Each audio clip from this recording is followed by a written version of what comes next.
So, in this video here, we're going to start to now actually talk about some of the finer points about macroeconomics.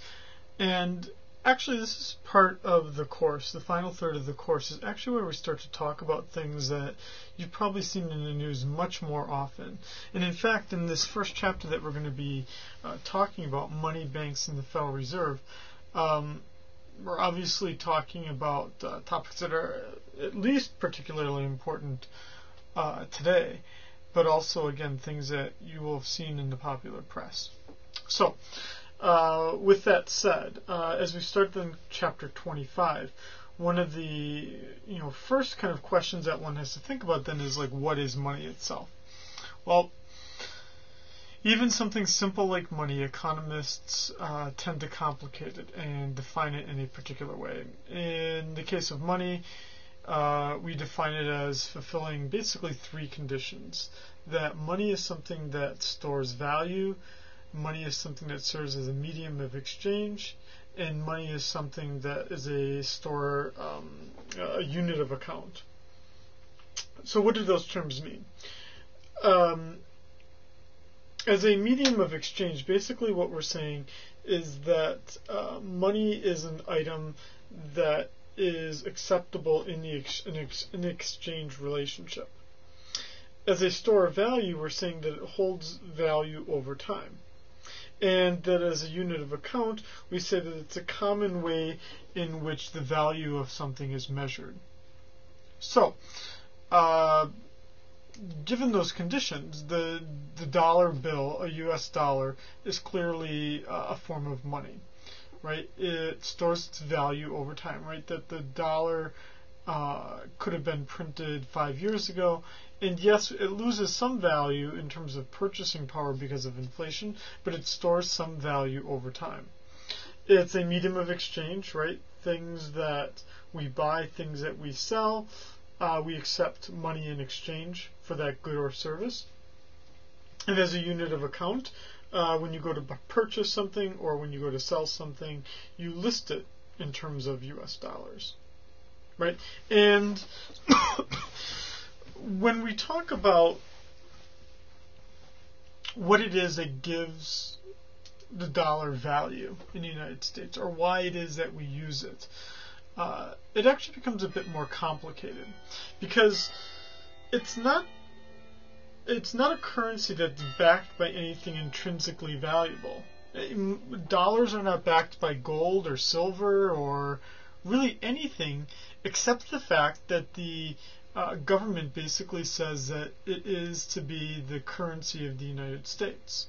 So on the dollar bill, any piece of U.S. currency, there is a line that basically says this note is legal tender for all debts, public and private. And basically, by government edict, right, by the Constitution, Congress is given the power to print cash, right, and they delegate that power then, in this case, to the Federal Reserve. So, it's what is called a fiat currency because it's by law that it's given value. This is different than a commodity currency, which would be if we had a silver-based currency or a gold-based currency, which we had up until the 1930s. It was FDR that finally eliminated the linkage between gold and the US dollar. A dollar is really, the only intrinsic value it has is the paper and ink. That's all. And the knowledge that others would accept it for a debt, right, or to purchase something. And there's good things about that and there are bad things about that. The good thing about a fiat currency and why most developed economies have a fiat currency is that you want to have the power to alter the money supply, the amount of money that's being printed, because you're going to want to move the economy out of non-equilibrium situations by changing the money supply, something that we're going to look at in the next chapter of monetary policy. You can't do that with a commodity currency. You can't change the money supply readily unless you find more gold or silver or whatever your commodity is. Now, the bad point about a fiat currency is that there's a risk that too much could be printed and that you get inflation. So that would be a concern among those who are more right leaning politically, right? One of their concerns is that the Federal Reserve is printing too much cash right now, and that's going to lead to record high inflation. So what a lot of these individuals then push people to do is to start buying gold, right? So to actually to convert your fiat currency to a hard commodity. There's this really funny, I shouldn't say funny, I'm sure there are believers, but there's this website called like End of America, and I think it's like End of America 21 or something like that.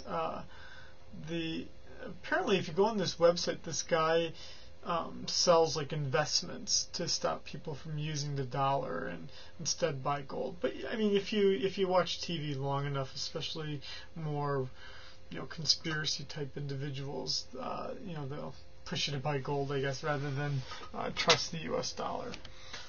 As for me, I trust the dollar. I'm not I've got more than enough things to do than to try to subvert a currency that everyone else uses. What gives value to the dollar, why I trust the dollar, is that I know it's generally acceptable. Everyone will take it. If I didn't have a fiat or a commodity currency, I would have to rely on barter, right? Changing one good for another, which would be incredibly difficult, right? Because you then get this problem called the double coincidence of wants. Meaning, if you wanted this economics class, right, you would have to give me something that I want, right? And, I'm sure there's at least one of you who has a Justin Bieber poster. I don't want it, right? And you're not going to get this class then because I don't want the Justin Bieber poster, right? Or something like that. I don't even know whose poster I would want on my walls. Someone should give me a poster. Then you can have this class for free. Economies that rely on barter basically cannot grow as quickly. So if you remember back a few chapters, we talked about the institutions that are part of economic growth. One of those institutions would be a stable monetary system, a stable fiat currency. Okay, so when we then start to talk about, now we have this idea of a fiat currency that we're going to be relying on, then we start to distinguish it. And we distinguish various types of money with their degree of liquidity. Now liquidity, what that means is the degree to which you can change it into cash. M1 is the most liquid form of money. It basically consists of cash, checking account, and traveler's checks. It's basically instant cash. Now as you start to build up to M2, it includes everything in M1, plus now some less liquid assets, or means they're not immediately available as cash. That would be things like a savings account or like a small CD, certificate of deposit, right? They're cash, but you'd have to go to the bank, you'd have to try to, get the money out, you might have to wait a little bit to get it. Other things would be like, if I had a money market mutual fund, right, I could turn it into cash, but I'd have to wait to, sell the mutual fund shares and, get a check from someone else. M3 includes everything in M2, which already included everything in M1. So M3 is even less liquid. And that would be like really large certificates of deposit, really large bank accounts where you can't just take all the money out right away. And the number of M's are quite numerous, but I just want you to be aware of M1, M2, and M3.